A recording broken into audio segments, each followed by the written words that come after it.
It's about that time of day again. My name is Joseph. It's Thursday evening, February 2nd, 2017. Welcome back to your nightly newsletter. We're covering crude oil, S&P, gold, euro, and FDAX this evening. Crude oil is bearish and trading with a triangle tonight, which tells us to look for selling opportunities up at the highs of the range with a target going back to retest the low. The E-mini S&P is range bound with a bull bias tonight after the buyers struggled to finish the move they started at the beginning of today's session. Gold is bearish and trying to complete a full rotation back to retest the low of day, and the sellers are looking for trading opportunities up at the battle zone resistance overhead for a measured move target tomorrow. The euro is bearish with a strong move lower to finish today's session, which tells us that sellers be waiting for price to retrace off the lows so they can sell at a much higher price tomorrow. And the FDAX is range bound tonight with a bearish bias, which tells us to look for selling opportunities up at the highs of the range using the 2-try rule and to focus on failures tomorrow. Boy, we're almost wrapped up. Another great week in the nightly newsletter. Hope you guys had a great week along with me here. We got one more session coming out tomorrow, a non-farm Friday. Get some great charts for you guys tonight and a great plan of attack for tomorrow morning in the trade with all of our students. Before we jump in though, please don't forget, the only place to watch the full-length version of this video is on our blog at sidewaysmarkets.com. If you're watching the video right now on our YouTube channel, it's only a small portion on the YouTube channel. Not to worry, there's a link in the description of that YouTube video. Follow that link and come over and join me on the blog for the full-length version, right, in all 5 markets and analysis. While you're here, don't forget, join the mailing list. I'll send you an email every evening when our nightly newsletter goes live. Follow me on social. I'm always posting important updates, charts, updates throughout the day on my social media feeds. Download the day's charts below the video. All the charts in tonight's video are available for download. Follow that link below the video on the blog. And please don't forget, in the upper right-hand corner, you're going to learn more with me in 90 minutes on that free pass than you will anywhere else on the interwebs. Grab that free pass in the upper right-hand corner. Come out and join me as a guest here for a few days this week in the trade room. If you're brand new here to the School of Trade community, we got a great frequently asked questions page, the who, what, where, when, and why, about why we're known as the industry leader in trading strategies and professional grade education. Learn more about that on our frequently asked questions page on the right-hand side of the website. Like I said before, it's been an incredible week here. Been nice volatility, nice volume, and we got a non-farm Friday session setting up for tomorrow. Let's dig in. Tomorrow's Friday, February the 3rd. What do we got tonight? Anything major here on the counter tonight? We do. We get some major news coming from our friends in China at 8:45 p.m. Eastern Time, so be aware of that if you trade in the overnight Asian into London sessions. Tomorrow's headline news, though, will be the non-farm payrolls at 8:30 a.m. Eastern Time. So no matter what's happening here in the overnight session, everyone's eyes and ears will be focused on that employment number tomorrow morning at 8:30 a.m. We got some, and again, because of context, because of non-farm Friday, right, this will all be considered to be relatively minor news here. 3:50, 3:55, 4 o'clock, 4:30, 5 o'clock, all of these are relatively, again, comparably speaking, because everyone's focus will be on the non-farm Friday situation at 8:30 tomorrow, right? We don't expect there to be a ton of volume in the market overnight leading into that news, and so I don't expect there to be much of the needle movement, right, because of the many different news events coming out before the U.S. session begins. So keep that focus at 8:30 a.m. Eastern Time tomorrow. As I always remind you guys, on a Friday session, okay, this is, of course, is even more important on a non-farm Friday. On a Friday session, though, Fridays are always going to be kind of a half day, early in, early out. If you're in London, if you're in Europe, you've got pretty much a full day tomorrow. But if you're with me tomorrow morning in the trade room, opening up at 8 o'clock Eastern Time, if you're trading the U.S. session, it's going to be that U.S. morning session. So the meat and potatoes tomorrow are going to be the latter half of the London session and the first half, right, the morning session of the U.S. session.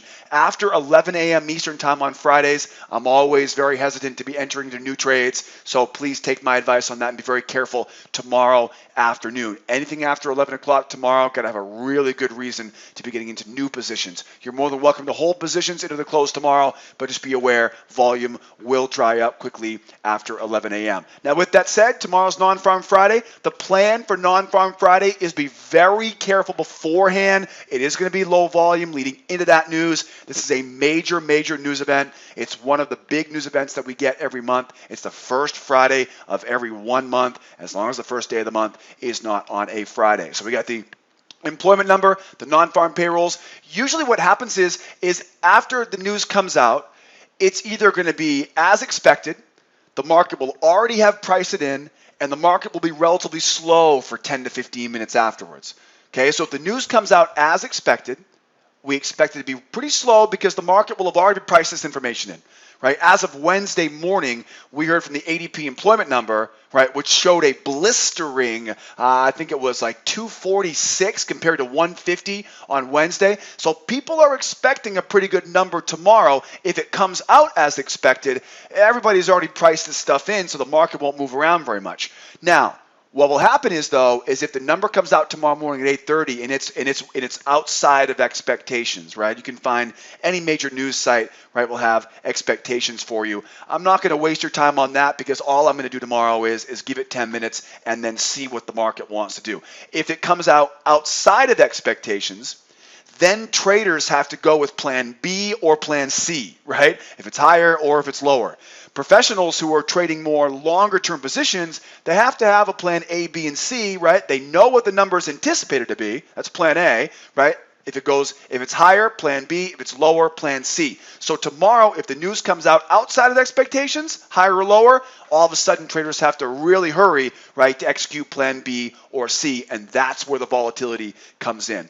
Bottom line is, whether it comes out within or outside of expectations, the path of least resistance and the most responsible way to trade it as a short-term trader is to wait at least 10 minutes after the news comes out, wait and see what it wants to do. If it really starts running all over the place, give it 10, 15 minutes, let it calm down, find that new trend direction, right? Plot your channels, find your measured moves, find your ranges. We'll be doing all of it together, obviously, with all of our students tomorrow at 8 o'clock Eastern time, all right? If it's slow, wait for it to find a direction. It will usually take a little bit of time if it's slow after the news comes out, but it will find a new direction, and we'll be able to trade that direction, right, once we get there. One last thing, and I want you guys to listen up here. We are going to potentially see some really strong moves tomorrow. I talked about this on FOMC Day on Wednesday. Tomorrow is the same situation. We have big, as in take your money, blow your account big type of news event tomorrow morning. So please promise me you're not going to try to sell into a bull market, buy into a bear market. I'm going to give you what the charts are telling us tonight. But again, as of 8:30 a.m. tomorrow, possible all hell may break loose, right? And we need to be careful. Just because I've got resistance in a chart doesn't mean it's going to be a selling opportunity if the market is just roaring higher. Okay, so promise me you're not going to gamble away your account tomorrow. There's a lot of really smart traders out there in the market, right, that take money on days like tomorrow from rookie and retail traders who are not prepared for the emotional or the psychology that goes on during these major news events. So keep it simple, right? Tomorrow's not a day to go trying new things, moving from your simulator to your live account. Tomorrow's not the day to do that. Tomorrow's a day to keep doing exactly what you've been doing. Keep it simple, keep it consistent, and keep it low risk, right? Because tomorrow will be a day where, a lot of traders don't even trade tomorrow, right? They'll come in on Monday. Monday is reaction Monday.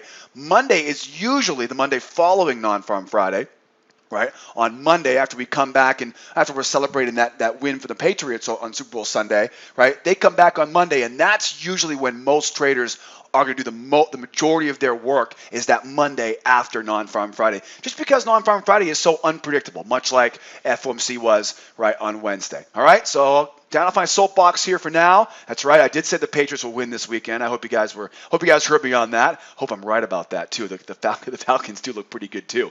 I'll be cheering on the NFL overall, looking for a good game this weekend. Bottom line though is, now you guys know the stance for tomorrow. Careful for tomorrow. Let's jump right in. Crude oil.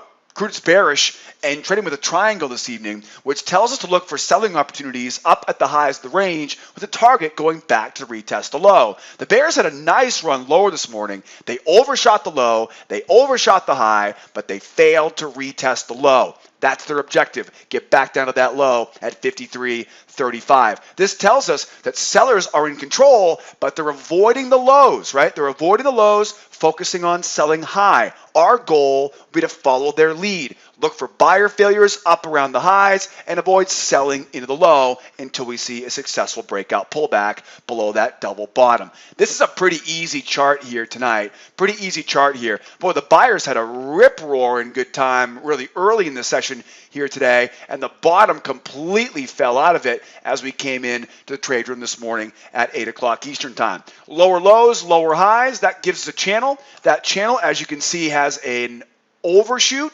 into an overshoot, and we're expecting now those bears to make a run right back to retest that low. You can see they barely missed that double down at 53.32. So with that said, we can see here they really struggled, right? They struggled to get that price to finish off that low. Whenever I see a situation like this, where you know the bears have it and they're just selling into the high, it just basically tells you, right? It's proof right on the chart. The bears have control, but they're just not interested in selling low. So our plan tomorrow will be to do the exact same thing. Avoid selling low, right? Avoid selling, in this case, right, the low of that triangle, and really focus on this area up here, looking for those failures.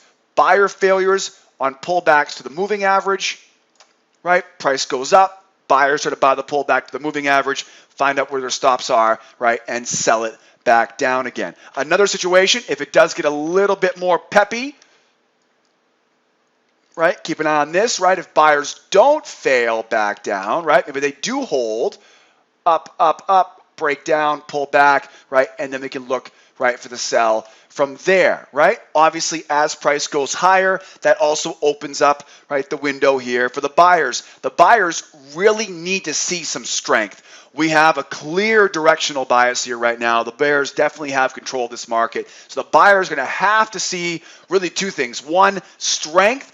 Two, hold a pullback and show us, right? Show us they really want this. The key when you have a bear market, the key is anything that rises higher, right, especially into this area up here, anything that rises higher is likely to be seen here as a selling opportunity back down again. We have to get through that area, show us those buyers really want this, bring that moving average up, right, hold that pullback, and then we can start looking for a move going higher. Obviously, the short-term target will be up to retest today's highs at 54.34. Now, what about as the price goes lower? If the price goes lower, this is where we really got to be careful. I definitely don't want to be a buyer at the lows. Only buying I want to be doing right now, again, until it turns bullish, is taking profit, right, on short selling opportunities. So what you want to remember is, if for some reason we can't get the sell off the high here, an easy way to do it is if it just slams lower.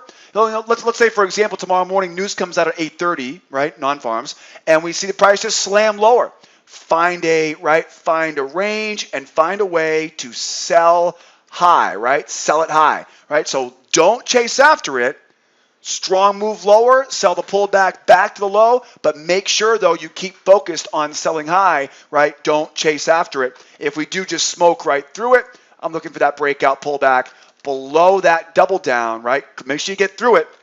Get that moving average to follow, right? What I don't want to do is I don't want to try to mess with a pullback like this, right? That's not going to be a very easy way, right, to make a profit, because you're getting through the low, but you're not getting enough continuation through it, and you don't want to sell into that low. Careful, that measured move down here at 53 even. 53 has been a real sticky area over the past week and a half here. So again, if we do make a run lower, right, trap high, back down, breakout pullback, right? And then again, just be careful selling too close to that 53 even, right? Look to sell high, look to sell high, look to sell high, right? Until we see, right, something change. Good plan there for the crude. We'll see if the non-farm number tomorrow actually allows us to use this chart. Again, it's very much a variable here the night before, and so we're going to use this as best we can tomorrow, but we're likely going to have to kind of put things back together once that news hurricane, right, is closed down. All right, let's keep going. S&P. The E-mini is range bound with a bull bias this evening after the buyers struggled to finish the move they started at the beginning of today's session. The move higher to begin the day, followed by lower highs, higher lows, confirm the bull range. which tells us to buy the low, sell the high, avoid the middle, and focus on failures. This one's pretty easy, right? This is pretty easy. You can see here a strong move down to start the session. We talked about that in last night's newsletter. Then it's what started off in as a flag, right? A bear flag, right? Strong move down, flag, flag, flag, and then of course up. Well, once they broke above that high, this flag pattern right now is toast, right? And this becomes a bull channel.